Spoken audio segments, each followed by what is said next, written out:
একটা গুনাহ যদি মানুষের সাথে সম্পৃক্ত হয়, ওই ঋণ শোধ না করা পর্যন্ত জান্নাতি ব্যক্তি জান্নাতে ঢুকতে পারবে না। মনে করেন আমাদের ভাই আব্দুল্লাহর জান্নাতের ফয়সালা হয়ে গেছে, কথা মনে করেন, কিন্তু ভাই কাউকে গালি দিয়েছিল, কাউকে অপবাদ দিয়েছিল, কারো কাছ থেকে টাকা পয়সা নিয়েছে, দেয়নি ফেরত, বা ইত্যাদি ইত্যাদি ইত্যাদি। মানুষের সাথে সম্পৃক্ত কোনো হক আছে, জান্নাতে যাওয়ার আগেই একটা জায়গায় দাঁড় করিয়ে দেওয়া হবে, দাঁড়াও এখানে, ফয়সালা তো হয়ে গেছে, তাহলে এখন দাঁড়াও। কেন? ফেরেশতাদেরকে দিয়ে বলানো হবে যে অমুকের এই ঋণ বাকি আছে, অমুকের এই গালির ঋণ বাকি আছে, অমুককে তুমি বাজে কথা বলছিলে এটা বাকি আছে, অমুককে অপবাদ দিয়েছিল এটা বাকি আছে। সবাই এখন সামনে আসা শুরু করবে একে একে। বেচারার কিন্তু আমল অনেক ছিল, একদম উহুদ পাহাড়ের সমান নেকি নিয়ে এসে উঠছে। এবার ওখানে কি শোধ করার কোনো সুযোগ আছে? ব্যাস, এবার আল্লাহ পাক বলবেন এর আমল নামা থেকে নেকি দিয়ে দিয়ে এই ঋণগুলো শোধ করে দাও। ওই ব্যক্তির আমল নামা থেকে নেকি দেওয়া হবে, যাকে গালি দিয়েছে ওকে, যার গীবত করেছে ওকে, যাকে তহমত দিয়েছে ওকে, যাকে অপবাদ দিয়েছে সবাইকে নেকি দেওয়া হবে। দিতে দিতে দিতে নেকি শেষ যদি হয়ে যায়, তখন না, নেকি শেষ হয়ে গেলে ওদের গোনা আবার এর ঘাড়ে চাপানো হবে। আল্লাহ রাব্বুল আলামিনের বিচার একদম সূক্ষ্ম। আল্লাহ পাক কিন্তু গফুর রহিম, একই সাথে শাদীদুল ইকাব।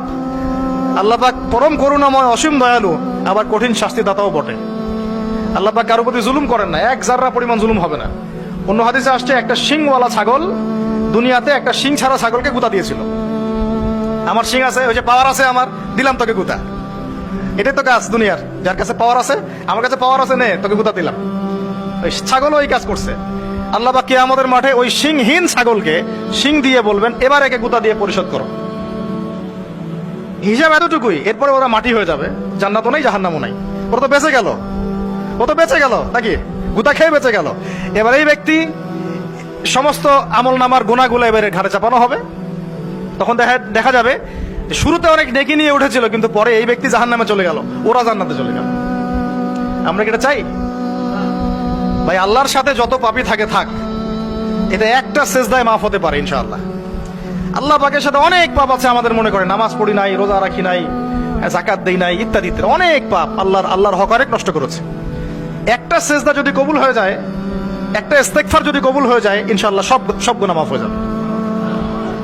কিন্তু মানুষের সাথে জড়িত যদি গুনাহ থাকে, এই যে গীবত, তহমত, অপবাদ ইত্যাদি ইত্যাদি, কারো সম্ভ্রমহানি করেছেন, কাউকে বেইজ্জত করেছেন ইত্যাদি, এই দুনিয়াতেই হায়াত থাকতেই মাফ নিতে হবে।